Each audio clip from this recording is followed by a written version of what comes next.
お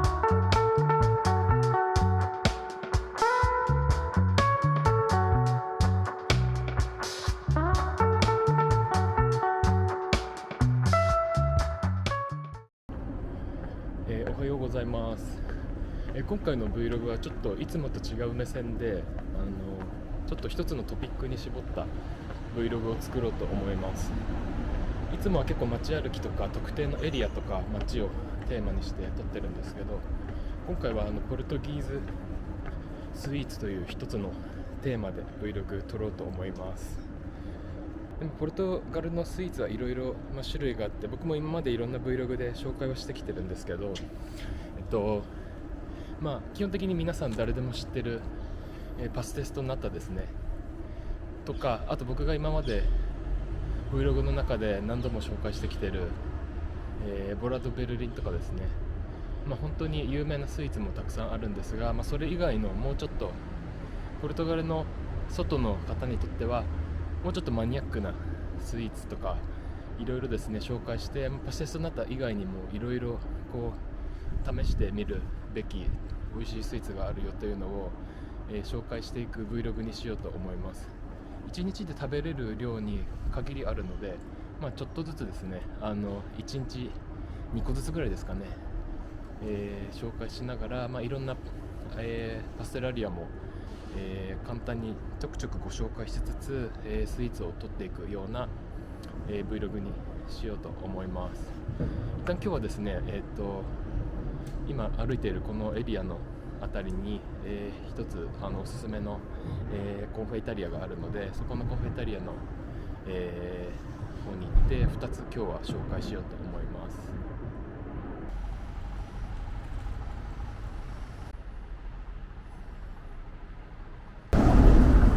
まず1軒目はトルタデオボと、ボーロアホーズというペストリーを2つですねここで食べようと思います。でこのアロスっていうのがポルトガル的に発音するとアホスみたいな発音なんですけど、これ米っていう意味で、これなんでかっていうと米粉で作られてるペストリーなんです。この紙に入れて米粉で焼いてるすごい特徴的なスイーツで、結構朝とかにポルトガルの方これとエスプレッソ朝食で食べてる方よく見かけます。こんな感じですごいふわふわで柔らかいんですよ。米粉で作られてるので味がすごいマイルドというか優しい味で、日本でいうと昔ながらのパン屋さんとかスーパーに売っているなんていうんですかね、マドレーヌっぽいこうちょっと黄色いカップケーキみたいなのあるじゃないですか。あれに近い味で、日本人にとっても結構懐かしくて馴染みのある味です。この優しい味がすごい好きで、がっつり甘すぎないスイーツ食べたい時とか、あと朝ごはんとかに結構おすすめな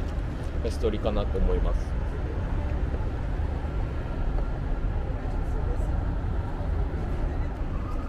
続いてトルタデオボの方ですね。トルタデオボのオボが卵なんですけど、これはポルトガルよくある卵のクリームですね。卵黄クリーム、わかりますかね。ふわふわなんですよ。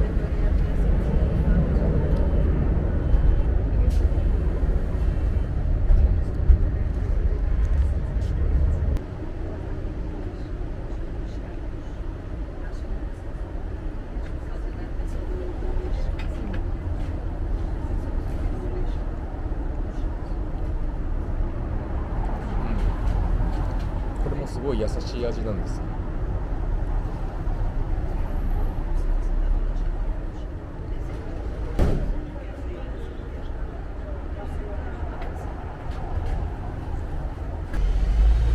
結構ポルトガルのスイーツ結構甘いイメージを持ってる方多いと思うんですけど、僕も最初そうだったんですけど、見た目極甘に見えるんですけど意外と甘さ控えめで程よく優しい味なので、そう僕今お昼でランチの時間なんですけど、もうランチだったら全然2個いけちゃいますね。これも今2個食べてますけどペロリといけそうな感じです。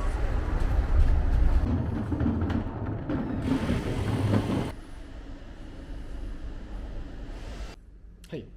一旦今日は初日でまず2つですね、スイーツご紹介しましたがいかがだったでしょう。こんな感じでちょっと今回の Vlog は1日2種類ずつぐらいポンポンとポルトギーズスイーツを紹介していくので、また、次のパートで、新しいスイーツ紹介します。一旦では次のパートにまた飛びます。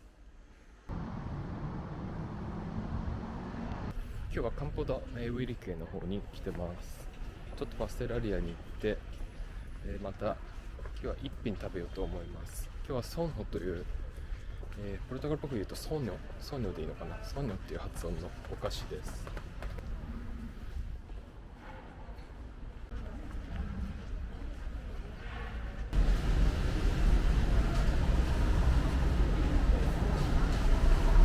はい、ちょっとさっきのパステラリアが真ん前で大きい工事が始まっちゃって音声がちょっと取れなそうだったのでこっちに来て喋ることにしました。でさっきのソーニョというお菓子がですね、あれはまさに日本でいうとちょっと揚げドーナツっぽい味のお菓子です。であれはですね、ソーニョというお菓子とでもう一つそっくりなフィリオスというお菓子とあとマラサダっていうお菓子があって、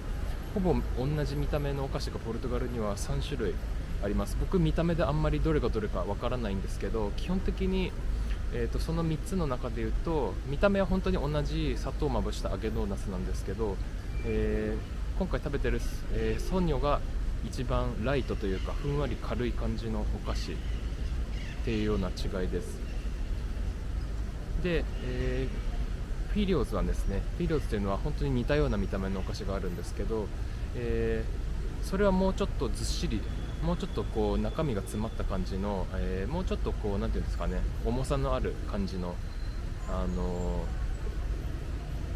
違いがあります。でも見た目本当にそっくりで材料も同じらしいです。こう卵白を泡立てて柔らかくするかどうかっていう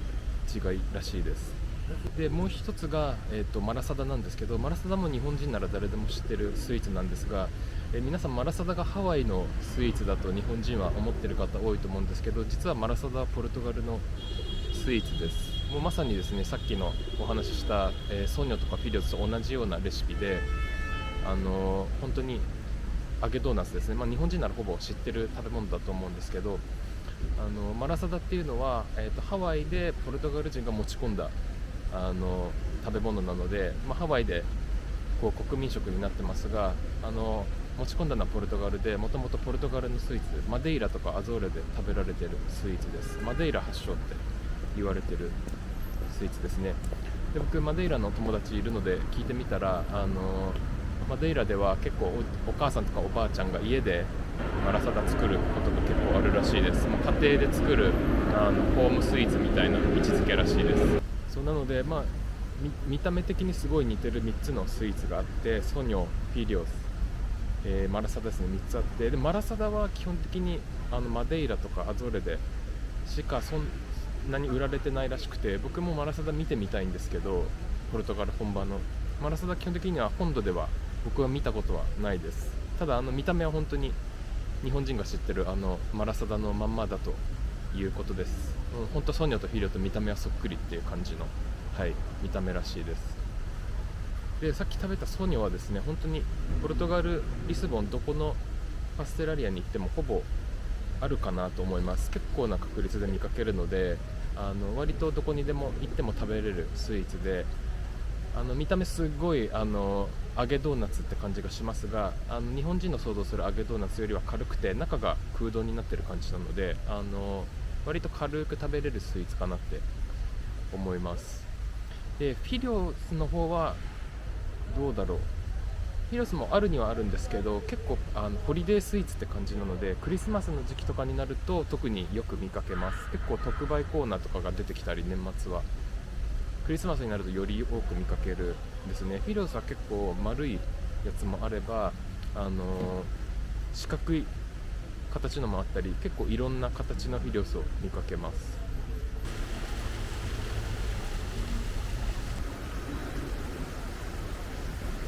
では今日の、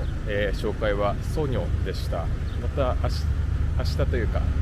次のパートのスイーツに移動します。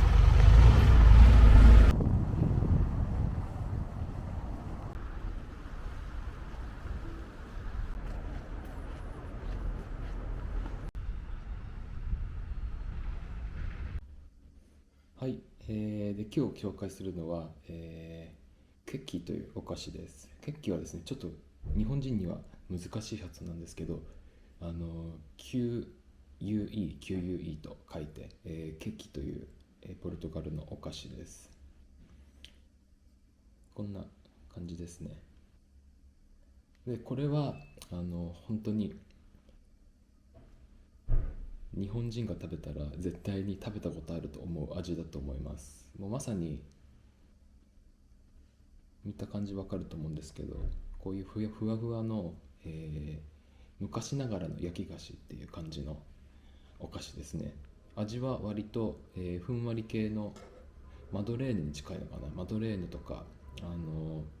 日本のパン屋さんとかスーパーで売ってるような、もうまさにこういう見た目のこう焼き菓子に近い味ですね。この味に慣れ親しんでない日本人いないと思います。本当に日本とのこう焼き菓子と似てるなっていう味ですね。ちなみにこの、ケーキはですね、僕はこれ、ポルトガルの大手のスーパーチェーンの、コンティネンテというスーパーで買ったんですけど、ポルトガルは結構スーパーのパンコーナーかなり充実していて、普通のパンもあればポルトガルのローカルのこういうですね、こうケーキみたいな、ペストリーとか、あとドーナツとかカップケーキとかも結構いっぱい売ってて、割とクオリティが高いので、もちろんパステラリアとかで焼きたてのものがもしあればそれはもっと美味しいんですけど、もう全然スーパーでも割とこういいクオリティのペストリー食べれるので、僕たまにこうやってこのケーキみたいにポルトガルのスーパーでペストリーコーナーに行って買って食べることよくあります。ちなみに今朝なんですけど、朝食にちょうどいいので、たまにこうやって、はい、ポルトガルの甘いペストリーを朝ごはんにも食べたりしてます。はい、では、とりあえず今日は、朝食で、ケーキをいただきました。この後ですね、ちょっとまた仕事片付いたら、お昼か、おやつがてらにまたパステラリアに行って次のお菓子紹介しようと思ってるので、また次のパートに飛びます。パダリア・ポルトゲサに来ました。もうポルトガルの街中にあるチェーンのベーカリーカフェですね。入っていきます。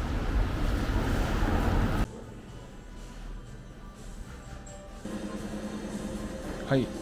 今回のペストリーはパオデデュースです。パオデデュースがこのパンの部分ですね。これをパオデデュースといって、ココナッツの、味のパンです。もうめっちゃココナッツです。ココナッツの味もするし、ココナッツのなんていうんですかね、実も入ってます。で、こんな風にパンにこのチーズとハムを挟んで食べるのがポルトガルで結構主流で、これをですね、パオデデュースミストって呼ぶんですけど、ミストってハムチーズってことなんですけど、こうやってですね、そのまま食べてもいいし、ハムチーズでサンドイッチにしても美味しいです。結構こうやって食べるポルトガル人多いです。で、パオデデュースミストで伝わらなかったら、パオデデュース with ハム&チーズとか言ったら、こういう風にサンドイッチにしてくれます。ここのパオデデュースのミシュトが美味しい。すごい美味しいです。ここのパウデデュースすごい甘くて、モイスちゃんすごいモイストなんですよ。甘くてしっとりしてて、すごいしっとり系好きな方におすすめです。で、ハムとチーズのこの塩加減と甘さ、パンの甘さのこのコントラストが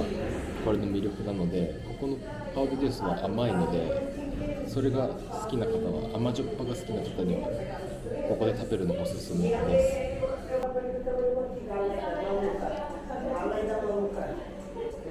うん、おいしい。